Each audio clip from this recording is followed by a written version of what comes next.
ಸ್ನೇಹಿತರೆ ನಮಸ್ಕಾರ. ಪಶ್ಚಿಮ ಬಂಗಾಳ ಭಾರತದ ರಾಜಕೀಯ ಭೂಪಟದಲ್ಲಿ ಅತ್ಯಂತ ರಕ್ತಸಿಕ್ತ ಮತ್ತು ಭೀಕರ ಇತಿಹಾಸವಿರುವ ರಾಜ್ಯ.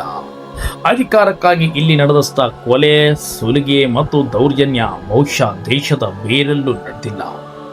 ಇಂದು ಆ ರಕ್ತಸಿಕ್ತ ಇತಿಹಾಸದ ಪುಟಗಳಲ್ಲಿ ಒಂದು ಬಹುದೊಡ್ಡ ತಿರುವು ಎದುರಾಗಿದೆ. ಕಳೆದ 15 ವರ್ಷಗಳಿಂದ ಬಂಗಾಳವನ್ನೇ ತನ್ನ ಅಂಗೈಲಿಟ್ಟುಕೊಂಡು ಆಳಿದ್ದ ಮಮತಾ ಬ್ಯಾನರ್ಜಿ ಅವರ ಅಧಿಪತ್ಯ ಇಂದು ಅಧಿಕೃತವಾಗಿ ಅಂತ್ಯವಾಗಿದೆ. ಟಿಎಂಸಿ ಎಂಬ ಅಜೇಯ ಕೋಟೆ ಇಂದು ಅಕ್ಷರಶಃ ಧೂಳಿಪಟವಾಗಿದೆ. ಕಾಲ 2011. ಸತತ 3 ದಶಕಗಳ ಕಾಲ ಬಂಗಾಳವನ್ನ ಆಳಿದ್ದ ಎಡಪಕ್ಷಗಳ ಕೆಂಪು ಕೋಟೆಯನ್ನ ಛಿದ್ರ ಮಾಡಿ ಅಧಿಕಾರದ ಗದ್ದಿಗೆ ಏರಿದ್ದು ಇದೇ ಮಮತಾ ಬ್ಯಾನರ್ಜಿ. ಆಗ ಜನರಿಗೆ ದೀದಿ ಒಬ್ಬ ಹೋರಾಟಗಾರ್ತಿಯಾಗಿ ಕಂಡಿದ್ರು.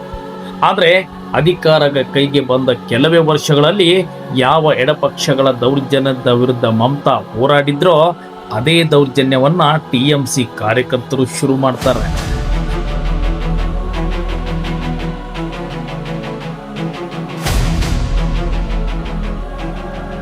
ಬಂಗಾಳದಲ್ಲಿ ಅಧಿಕಾರ ಉಳಿಸಿಕೊಳ್ಳಲು ಹಿಂಸೆ ಒಂದೇ ಅಸ್ತ್ರ ಎಂಬುದು ದೀದಿಗೆ ಅರಿವಾಗುತ್ತೆ.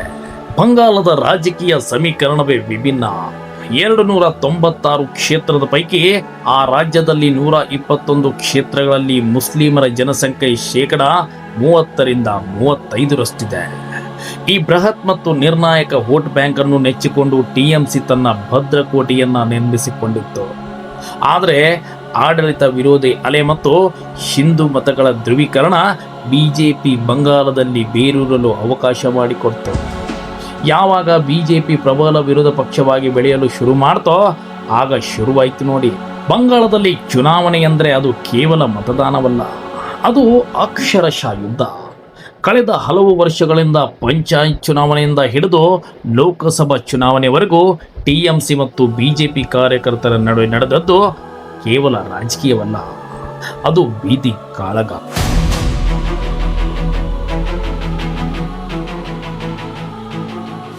ಟಿಎಂಸಿ ಗೂಂಡಾಗಳು ಬಿಜೆಪಿ ಕಾರ್ಯಕರ್ತರನ್ನ ಅಮಾನೀಯವಾಗಿ ಭೇಟಿಯಾಡಿದ್ರು. ಹಳ್ಳಿಗಳಲ್ಲಿ ಬಿಜೆಪಿ ಬೆಂಬಲಿತ ಮನೆಗಳನ್ನ ಗುರುತಿಸಿ ರಾತ್ರೋರಾತ್ರಿ ಬೆಂಕಿ ಹಚ್ಚಲಾಗಿತ್ತು. ಕಾರ್ಯಕರ್ತರನ್ನ ಹೊರಕ್ಕೆ ನೇಣು ಹಾಕುವುದು, ವಿರೋಧ ಪಕ್ಷ ಶಾಸಕರ ವಾಹನಗಳನ್ನ ಪುಡಿ ಮಾಡುವುದು ಇವೆಲ್ಲವೂ ಬಂಗಾಳದ ದಿನನಿತ್ಯದ ಸುದ್ದಿಯಾಗಿತ್ತು. ಟಿಎಂಸಿಯ ಈ ದರ್ಪಕ್ಕೆ ನಿಜವಾದ ಪೆಟ್ಟು ಬಿದ್ದಿದ್ದು ಕೇಂದ್ರ ತನಿಖಾ ಸಂಸ್ಥೆಗಳ ಎಂಟ್ರಿಯಿಂದ. ಶಿಕ್ಷಕರ ನೇಮಕಾತಿ ಹಗರಣ, ಕಲ್ಲಿದ್ದಲು ಹಗರಣ, ಗೋಕಳ್ಳ ಸಾಗಾಣಿಕೆ, ಹೀಗೆ ಸಾಲು ಸಾಲು ಭ್ರಷ್ಟಾಚಾರದ ಕಡತಗಳು ಒಂದೊಂದಾಗಿ ತೆರೆದುಕೊಂಡವು.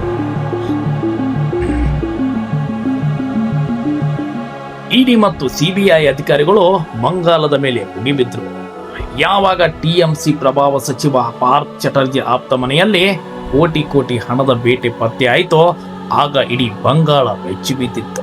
ಈ ಎಲ್ಲದರ ನಡುವೆ ಈ ಬಾರಿ ಚುನಾವಣೆಯ ಕೇಂದ್ರ ಬಿಂದು ಆಗಿದ್ದು ಭವಾನಿಪುರ. ಒಂದು ಕಾಲದಲ್ಲಿ ಮಮತಾ ಬ್ಯಾನರ್ಜಿ ಅವರ ಬಲಗೈ ಬಂಟನಾಗಿದ್ದ ಸುವೇಂದು ಅಧಿಕಾರಿ ದೀದಿಗೆ ಬೆನ್ನಿಗೆ ಚೂರಿ ಹಾಕಿ ಬಿಜೆಪಿ ಸೇರ್ತಾರೆ. ಅವರಿಗೆ ತಕ್ಕ ಪಾಠ ಕಲಿಸಲು ಖುದ್ದಾಗಿ ಕಣಕ್ಕಿಳಿದಿದ್ದ ಮಮತಾ ಬ್ಯಾನರ್ಜಿಗೆ ಸುವೇಂದು ಮತ್ತೊಮ್ಮೆ ಸೋಲಿನ ರುಚಿ ತೋರಿಸಿದ್ದಾರೆ. ಹಾಲಿ ಮುಖ್ಯಮಂತ್ರಿ ತಮ್ಮದ ಭದ್ರಕೋಟೆಯಲ್ಲಿ ಹೀನಾಯವಾಗಿ ಪರಾಭವಗೊಂಡಿದ್ದಾರೆ.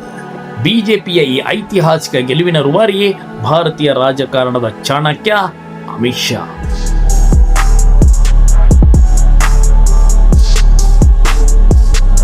ಕಳೆದ ಬಾರಿ ಚುನಾವಣೆಯಲ್ಲಿ ಬಿಜೆಪಿ ನಾಯಕರು ಮತ್ತು ಕಾರ್ಯಕರ್ತರ ಮೇಲೆ ಟಿಎಂಸಿ ಗುಂಡಾಗಳು ಮಾರಣಾಂತಿಕ ಹಲ್ಲೆ ನಡೆಸಿದ್ರು. ಆದರೆ ಈ ಬಾರಿ ಹಾಗೆ ಆಗಲು ಬಿಡುವುದಿಲ್ಲ ಎಂದು ಅಮಿತ್ ಶಾ ಬಣ್ಣ ತೊಟ್ಟಿದ್ರು. ಬರೋಬ್ಬರಿ 2 ಲಕ್ಷಕ್ಕೂ ಹೆಚ್ಚಿನ ಅರೆಸೇನಾ ಪಡೆ ಪಶ್ಚಿಮ ಬಂಗಾಳದ ಮೂಲೆಯಲ್ಲೂ ನಿಯೋಜಿಸಲಾಗಿತ್ತು. ಜನರು ನಿರ್ಭಯವಾಗಿ ಬಂದು ಮತ ಹಾಕಲು ಇದೇ ರಣತಂತ್ರ ಕಾರಣವಾಯಿತು. ಇವತ್ತಿನ ರಿಸಲ್ಟ್ ಟ್ರೆಂಡ್ ಕೇವಲ ಅಂಕಿಅಂಶಗಳಲ್ಲ, ಅದು ಜನರ ಆಕ್ರೋಶದ ಸ್ಫೋಟ. ಸದ್ಯದ ಟ್ರೆಂಡ್ ಪ್ರಕಾರ ಬಿಜೆಪಿ ಈಗಾಗಲೇ ಸ್ಪಷ್ಟ ಬಹುಮತ ಗಡಿಯನ್ನು ದಾಟಿಯಾಗಿದೆ. ಪಶ್ಚಿಮ ಬಂಗಾಳದಲ್ಲಿ ಬಿಜೆಪಿ ಅಧಿಕಾರಕ್ಕೆ ಬರುವುದು ಈಗ ಬಹುತೇಕ ಖಚಿತವಾಗಿದೆ. ಈ ಐತಿಹಾಸಿಕ ಸೋಲಿನ ಮುನ್ಸೂಚನೆ ಸಿಗುತ್ತಿದ್ದಂತೆ ಮಮತಾ ಬ್ಯಾನರ್ಜಿ ನೇರವಾಗಿ ಕೇಂದ್ರ ಸರ್ಕಾರದತ್ತ ಒಟ್ಟು ಮಾಡಿದ್ದಾರೆ. ಮತದಾನ ದಿನ ಹಲವು ಮತಗಟ್ಟೆಗಳಲ್ಲಿ ಟಿಎಂಸಿ ಏಜೆಂಟರಿಗೆ ಒಳಗೆ ಹೋಗಲು ಅವಕಾಶ ನೀಡಿಲ್ಲ. ಕೇಂದ್ರ ಪಡೆಗಳನ್ನು ಬಳಸಿಕೊಂಡು ನಮ್ಮ ಏಜೆಂಟರನ್ನು ಹೊರಗಟ್ಟಿದ್ದಾರೆ ಎಂದು ದೀದಿ ಆರೋಪಿಸಿದ್ದಾರೆ. ದೀದಿಯ ಆರೋಪಗಳು ಏನೇ ಇರಲಿ, ಟ್ರೆಂಡ್ ಮತ್ತು ಜನರ ಒಲವು ಮಾತ್ರ ಸ್ಪಷ್ಟವಾಗಿದೆ. ರಕ್ತಪಾತ, ಭ್ರಷ್ಟಾಚಾರ ಮತ್ತು ಅಹಂಕಾರದ ಆಡಳಿತಕ್ಕೆ ಬಂಗಾಳದ ಜನತೆ ಅಂತಿಮ ಮೊಳೆ ಹೊಡೆದಿದ್ದಾರೆ. 15 ವರ್ಷಗಳ ಮಮತಾ ಯುಗ ಈಗ ಇತಿಹಾಸ. ಪಶ್ಚಿಮ ಬಂಗಾಳಲ್ಲಿ ಇಂದು ಹೊಸ ರಾಜಕೀಯ ಸೂರ್ಯೋದಯವಾಗಿದೆ. ಸ್ನೇಹಿತರೆ, ತಮಗೆಲ್ಲ ಒಂದು ವಿನಂತಿ, ನನ್ನ ಚಾನಲ್ ಇಷ್ಟ ಆಗಿದ್ರೆ ದಯಮಾಡಿ ಒಂದು ಸಬ್ಸ್ಕ್ರೈಬ್ ಅನ್ನ ಮಾಡಿ, ಹಾಗೆ ಒಂದು ಲೈಕ್ ಅನ್ನ ಕೊಡೋದು ಮರೆಯೋಕೆ ಹೋಗ್ಬೇಡಿ.